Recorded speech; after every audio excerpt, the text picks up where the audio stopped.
The mood around Philadelphia has been nothing short of electric this week, and you can feel that tension building as the days count down toward that Friday showdown against Chicago. After the collapse against Dallas, the entire team found itself under a microscope.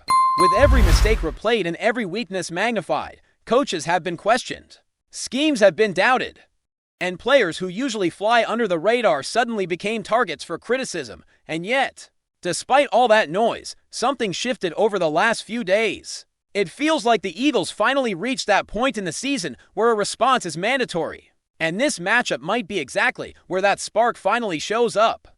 The clearest sign that things were about to change came when it became obvious. The team had no choice but to make a switch at punt returner after that disastrous decision to field the ball practically on the goal line. Followed by the shoulder injury that sidelined the starter, the Eagles were backed into a corner. And then came the moment fans had been waiting on for weeks. Britton Covey showing up on the active roster again. The second he appeared at practice wearing his old number 18. It was clear the plan was to put him right back into the role he does better than almost anyone in the league. He had been one of the best returners in football for 2 straight seasons, piling up yards, breaking tackles, and constantly giving the offense prime field position. It was hard to understand why that change had not been made earlier, but now, finally, he is stepping back into that job. And that was not the only move that caught everyone's attention. The defense had to improvise during the last game, especially after Adoree Jackson left the field and entered concussion protocol. That was when the coaching staff tried something unexpected, sliding Cooper DeJean to the outside and placing Michael Carter in the slot. Even though DeJean was beaten a few times, he flashed toughness, speed, and the kind of competitiveness that keeps him in the fight, even when he is out of his natural position. But the real relief came when the week opened with Adoree practicing fully, listed only for a game day evaluation, which all but confirmed he did not suffer a concussion. That essentially guaranteed he would be available against Chicago, and that single development completely reshaped the secondary for this match. And good thing, because Chicago's offense arrives absolutely on fire. They bring one of the most explosive units in the league, blending a powerful ground attack with creative play calling, and a quarterback who extends plays with ease. They rank among the best in total offense, passing, rushing, and scoring, turning every snap into a potential sprint to the end zone. This becomes the 4th straight week the Eagles' defense faces a unit loaded with speed, versatility, and aggression. The encouraging part is that Philadelphia's defense has responded with maturity against Green Bay, Detroit, and even Dallas. Despite the mistakes, there was discipline, quick adjustment, and far more structure than earlier in the season. That discipline will be crucial now, especially with the medical updates finally bringing some relief. Reed Blankenship returned to practice, and all signs point to him playing normally. His presence changes the entire communication on the back end. The adjustments become smoother, and the team regains a defender who rarely finds himself out of position. Brandon Graham also reappeared on the field after missing the previous day with groin discomfort, which all but confirms his availability. The difficult news came with the confirmation of Andrew Mukuba's fractured ankle, a blow that likely removes him for the remainder of the season. That immediately pushed Sidney Brown into a bigger role, and his comments throughout the week showed he understands exactly what that responsibility means. Sidney has always played with an intensity that both excites and worries. He is physical, fast, explosive, and never shies away from contact. But sometimes that hunger for the big hit leads him to overrun plays, lose leverage, or arrive out of control. Hearing him acknowledge that was important, he talked about slowing himself down, controlling his movements, trusting his instincts without letting emotion sabotage the execution. He mentioned that he has prepared like a starter since the moment he arrived, that he stays confident, and that he understands not every snap needs to be a highlight reel collision.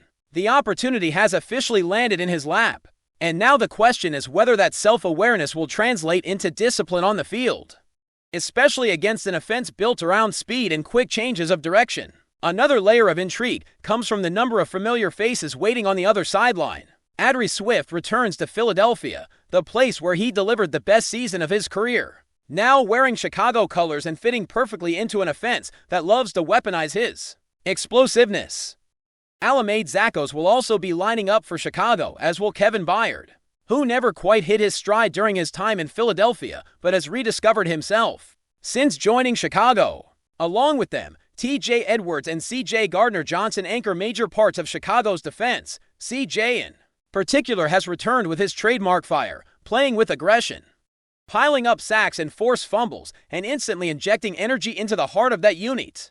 And if Chicago's offense is dangerous because of its firepower, their defense is dangerous because of its ball-hawking mentality. They lead the league in takeaways, attacking the ball on practically every snap. It is the type of threat that demands patience, focus, and absolute security with the football, especially from an Eagles offense that has battled inconsistency in recent weeks. To make things tougher, Chicago is expected to get two important defensive backs back on the field, with Jalen Johnson and Kyler Gordon nearing their return from injured reserve. Their linebacker group is dealing with major absences, but the secondary might be as strong as it has been all season. The most unexpected concern for Philadelphia this week came with the sudden appearance of Devonta Smith on the injury report. He missed the first two practices, and that has almost always meant a player will not suit up for the game this season.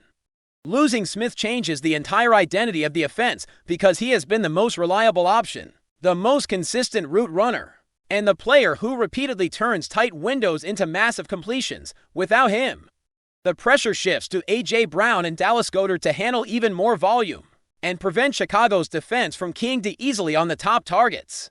Philadelphia steps into this matchup carrying the weight of a season that no longer allows slow starts, mental lapses, or the kind of hesitation that cost them games earlier in the year. With Devonta Smith's sideline and the structure of the passing game forced to evolve overnight, the entire offense needs to reinvent its rhythm. Jalen Hurts has always been at his best when everything around him moves in sync, and Smith was essentially the metronome of that operation, the receiver who kept spacing clean, who punished defenses when they shifted too aggressively toward A.J. Brown, and who always appeared in the exact window Hurts needed. Without him, the flow changes, the angles change, and the responsibility on the quarterback grows heavier because now he has to manufacture separation rather than simply operate within it. That's why this game becomes a test of creativity. Philadelphia can't afford to line up the same way and expect things to work as before. They need more movement, more shallow crosses, more sequential passes that force defenders into traffic. Everything must be planned to gain a step here, half a step there. Anything that gives Hurts a clearer view of the field. Dallas Goedert immediately becomes a central figure in this new reality. He's always been one of the most reliable pieces of the offense, but now his role expands not only as a receiver, but as a creator of disadvantage for the opposing defense. Chicago's defense thrives when it can drop back, intercept passes, and induce quarterbacks to make mistakes. Goedert attacks exactly the spots where those turnovers usually happen, infiltrating behind the linebackers, positioning himself between zones, receiving the ball, and advancing forcefully. His presence keeps the defense honest and prevents them from completely closing the outside windows for A.J. Brown. And speaking of A.J. Brown, the pressure on him is immense. He'll see double coverage, physical press attempts, and security help by his side all night. The challenge for him isn't just winning the route, but maintaining discipline even when the ball doesn't arrive early. Games like this demand maturity, patience, and the understanding that sometimes his impact comes simply from being on the field, drawing coverage and opening space for others. If he remains stuck, his gravity alone can tilt the defense, allowing players who normally take a back seat to assume larger roles. This brings us to a crucial point. This is the type of game where depth ceases to be a luxury and becomes a necessity. Someone from the bottom of the receiving group needs to emerge. Someone needs to create separation, break a tackle, turn a short route into a long run. Philadelphia has seen this before. Seasons where a star injury paved the way for a little-known player to become a key piece. Coaches know that the element of surprise is one of the few weapons Chicago can't fully prepare for. If one of these young receivers or rotational players finds confidence early, suddenly the whole matchup changes. The running game also becomes a critical piece of this puzzle. Philadelphia has recently struggled to impose its will on the field, something that contrasts sharply with the beginning of the season when the offensive line completely dominated the line of scrimmage. To regain that identity, they need variation, more misdirection, more pulls, more runs that make the defense hesitate for a moment before attacking.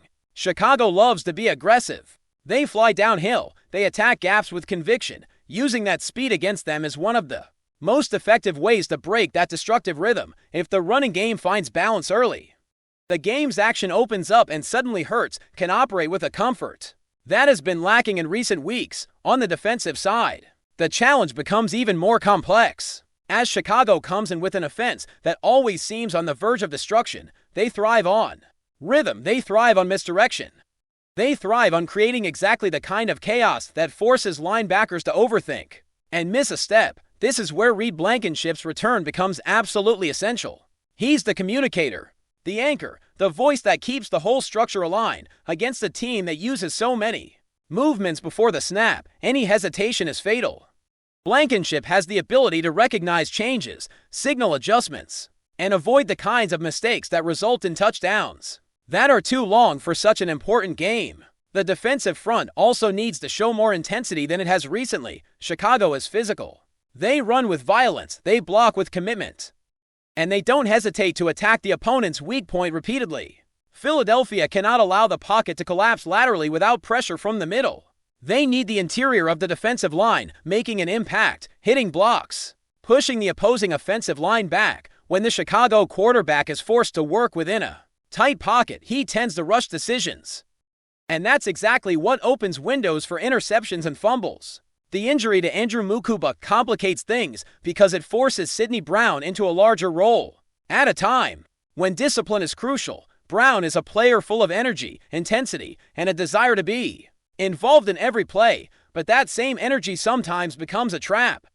He gets into quickly, aims for contact before technique, and this can turn good reads into missed tackles. The encouraging part is that he seems fully aware of this. He spoke openly about the need to control his body, trust his instincts, but without rushing. That kind of honesty is rare, and it could be the difference between a solid performance and a complicated night. Chicago's offense loves to exploit overly aggressive defenders, especially on option plays and sharp cuts. Brown needs to play smart, play balanced, and above all, play within the system. And as if that scenario wasn't intense enough, there's also the emotional component. This matchup is full of familiar faces wearing the other uniform. Players who experienced great moments in Philadelphia, who created strong connections with the fans, and now return as part of the other side of the battle. Adree Swift returns as one of the most dangerous pieces of Chicago's offense, bringing exactly the kind of explosiveness that made him such a standout when he was here. Kevin Byard and Alameda Zakkos also reunite with old teammates, but it's C.J. Gardner-Johnson who carries the most striking energy of this group. His style is fiery, provocative, always on the verge of generating a huge play.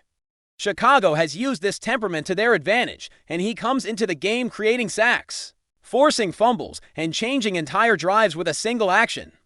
In what could be the most tantalizing leak of the season, the Eagles may have accidentally revealed who will be lining up alongside Quinyon Mitchell.